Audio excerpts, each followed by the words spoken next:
बुद्ध का प्रेरक प्रसंग। जब मन अशांत हो तो कुछ समय मौन रहकर हालात समझें और फिर निर्णय लें। मन को मिल सकती है गौतम। बुद्ध से एक व्यक्ति ने कहा कि मुझे आपसे बहुत सारे प्रश्न पूछने हैं। बुद्ध ने कहा कि पहले 1 साल तक मौन रखो, फिर प्रश्न पूछना। अशांत मन में प्रश्नों की अधिकता रहती है। प्रश्नों की वजह से हम सही निर्णय नहीं ले पाते हैं। ऐसी स्थिति में कुछ मौन हो जाना चाहिए। मौन रहकर हालात समझेंगे तो मन को शांति मिल सकती है। इस संबंध में गौतम बुद्ध से जुड़ा एक प्रेरक प्रसंग प्रचलित है।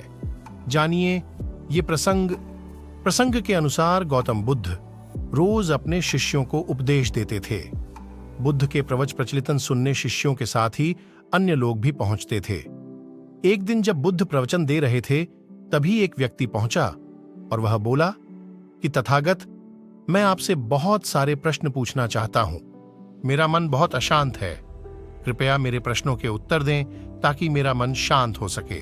बुद्ध ने उससे कहा कि मैं तुम्हारे प्रश्नों के उत्तर जरूर दूंगा, लेकिन तुम्हें 1 साल तक मौन धारण करना होगा। 1 साल के बाद तुम जो भी पूछोगे, तुम्हें उसका उत्तर जरूर मिल जाएगा। उस व्यक्ति ने कहा कि 1 साल बाद आप मेरे प्रश्नों के जवाब अवश्य देंगे ना? बुद्ध ने कहा कि मैं अपनी बात का पक्का हूं, तुम्हें सारे प्रश्नों के जवाब दूंगा। लेकिन 1 साल बाद बुद्ध की बात मानकर उस व्यक्ति ने मौन व्रत धारण कर लिया। धीरे धीरे वह मौन की वजह से उसका मन एकाग्र होने लगा। वह ध्यान में उतरने लगा।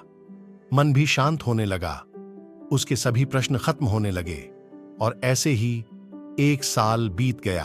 समय पूरा होने के बाद बुद्ध ने उस व्यक्ति से कहा कि अब तुम अपने सभी प्रश्न मुझसे पूछ सकते हो।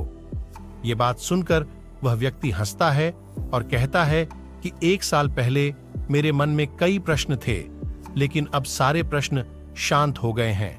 अब मेरे पास आपसे पूछने के लिए कोई प्रश्न नहीं है। बुद्ध ने उस व्यक्ति से कहा कि जब तक हमारा मन शांत नहीं है, मन में प्रश्न उठते रहते हैं, उसकी परेशानियां बनी रहती हैं। अज्ञान और भ्रम की वजह से हमारा मन प्रश्नों के उत्तर तक पहुंच ही नहीं पाता है। कुछ समय मौन धारण करके हम हालातों को समझेंगे तो सारे प्रश्नों के उत्तर स्वतः ही मिलने लगते हैं। मन शांत हो जाता है तो सभी प्रश्न भी खत्म हो जाते हैं। सारी चीजें हम आसानी से समझने लगते हैं और जीवन में सुख शांति मिल जाती है। अगर आपको हमारी वीडियो अच्छी लगती हो तो बुद्धाय नमः चैनल को सब्सक्राइब करें और अपना सुझाव कमेंट बॉक्स में दें। धन्यवाद।